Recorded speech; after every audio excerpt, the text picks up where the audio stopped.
안녕하십니까.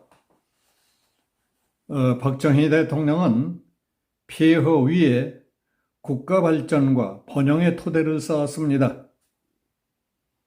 그러나 문재인이 한 짓은 그게 어디 대통령이 한 짓들이냐 하고 묻고 싶을 정도였습니다. 지난 26일 박정희 전 대통령의 추도식 날 윤석열 대통령은 고 박정희 대통령의 하면 된다는 정신은 우리 국민들에게 자신감과 조국에 대한 자부심을 불어넣어 주었고, 이 나라의 산업화를 강력히 추진함으로써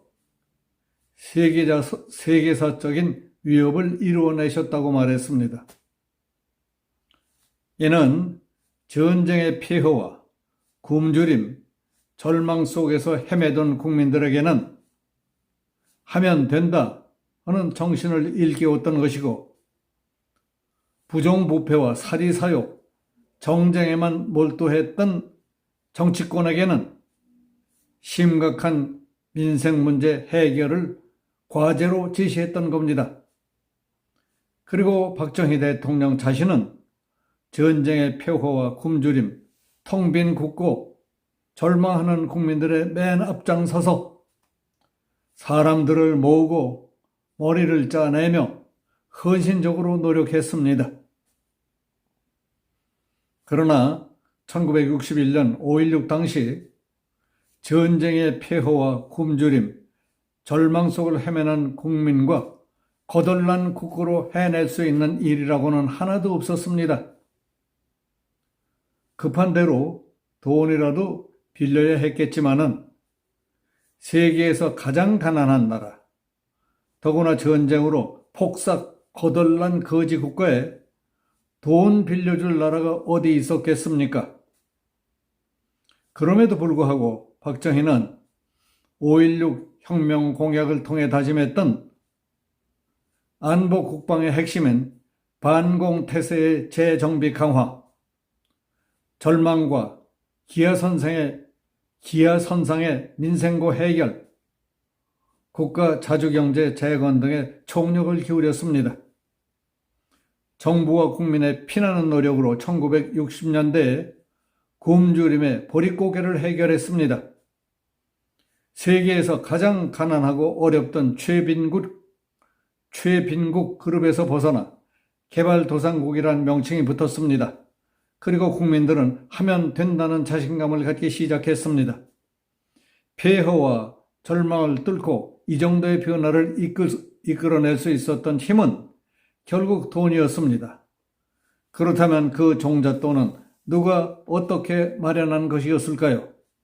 당시 청와대에 근무하던 김광무 비서관은 60년대의 건설자금 종잣돈은 박정희 대통령의 독자적인 지혜와 결단, 용기에 의해 만들어졌기 때문에 이른바 60년대의 건설자금 종잣돈이라고 불리워진다며, 대일 청구권 자금, 서독 파견 광부 간호사 봉급, 월남 파병이었다고 했습니다.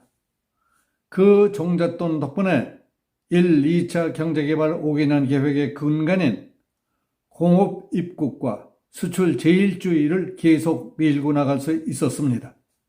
국가 기관 산업을 비롯해서 고속도로와 수출 산업, 그리고 일반 제조업이 건설됐습니다. 놀고 있던 사람들에게 일할 기회가 주어졌습니다. 좌절감에 빠져 하늘만 쳐다보고 있던 국민들이 좌절감에서 벗어나기 시작했습니다. 절망의 보릿고개를 없앴고 탄탄대로를 만들었습니다. 60년대 후반이 되자 한국의 국가 경제력이 강해지고 국제적 신용이 쌓여갔습니다. 우리 한국은 쉬지 않고 글로벌 경제를 향해 뛰었고, 국제협약에 가입함으로써 한국은행이 지불 보증을 해준다면 차관을 얻을 수 있게 됐습니다. 만약 1965년 6월 대일 청구권 협상이 타결되지 않았다면 60년대의 공장 건설과 수출에 의한 경제 개발을 하겠다던 박정희 대통령의 계획은 불가능했을 겁니다. 이것은 세계 어느 나라 지도자도 할 수 없었던 것이었습니다. 이렇게 해서 18년 남짓한 동안의 재임 기간 중 박정희 대통령의 초기 10년 기간에 후진국으로 눌러앉느냐, 선진국으로 올라가느냐를 결정짓는 갈림길에서 우리는 선진국으로 올라가는 길로 접어들었던 것입니다. 종잣돈이 기간산업과 일반 제조업을 비롯한 국토개발과 인프라 등 다방면에 투자돼서 공업 입국과 수출 제일 국가를 건설하는 모습을 갖추기 시작했습니다. 이런 과정을 거치면서 60년대에 한국은 국제적으로 신용을 얻어서 21개국과 무역협정을 맺었고 30여 국가는 국가 간 협정을 체결했습니다. 국가 경제 개발을 위한 중요 기구에 가입한 것은 1965년 IBRD를 시작으로 IMF, 66년에 ADB에 가입하는 등 유엔의 거의 모든 기구에도 가입했습니다. 외톨이 국가였던 것이 중견 국제협력 국가가 된 것입니다.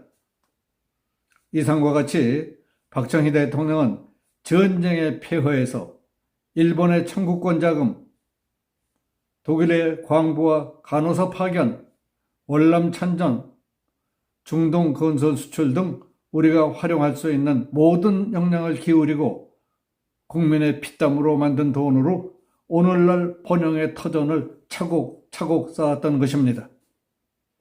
박정희 18년 동안의 장기 집권으로 돈 한 푼 빼돌린 것이 있었습니까? 피 같은 혈세로 엉뚱한 짓을 해서 국가에 손실을 끼친 게 있습니까? 장기 집권 운운하지만 그런 장기 집권이라면 오늘날 어디서도 찾아볼 수 없는 애국 애민 통치였다고 할 만하지 않습니까? 좌파 정부도 여럿 겪어봤지만은 문재인 하나만 놓고 봐도 그게 어디 대통령의 할 짓들이었습니까? 북한에 몰래 돈 퍼다 줘서 핵미사일 개발하게 만들었습니다. 우리는 탈원전 하겠다며 북한에 원전 설계도를 갖다 바쳤습니다. 9.19 남북군사협의로 전방지역과 동서해바다, 영공 등의 정보 감시를 허술하게 만들었습니다. 우리 군의 군단과 사단의 숫자, 그리고 우리 병력 수와 복무 연한까지 줄이고 군의 훈련도 대폭 줄임으로써 안보 국방 태세까지 구멍을 뚫어 놓았습니다. 중국과는 사드 추가 배치를 하지 않겠고 미국의 미사일 방어 시스템에 참여하지 않겠으며 한미일 군사협력이 동맹으로 발전하지 않게 하겠다는 산불 정책을 발표했습니다. 우리의 자주권까지 중국에게 양보한 셈입니다. 북한이 우리가 수백억 원 들여서 지어놓은 남북연락사무소 빌딩을 폭파하는 데에도 아무 말 못했습니다. 북한이 서해바다에서 우리 공무원을 살해한 뒤 소각시키는 상황을 보고받고도 문재인은 말 한마디 못했습니다. 나란 일은 그따위로 한 주제에 퇴임 직전 마지막 국무회의에서는 자신에 대한 처우법을 기습적으로 개정해 대폭 셀프 개선하면서 세금 한 푼 안 내도록 만들어 놓은 파렴치함을 보였습니다. 국민들이 혀를 찾던 일이 생생합니다. 민주당 대표 이재명은 그보다 훨씬 더 교활하고 악랄해서 자기의 욕심을 위해서는 무슨 공작과 패약질을 부릴지 걱정하는 사람들이 매우 많습니다. 여기서 마치겠습니다. 감사합니다.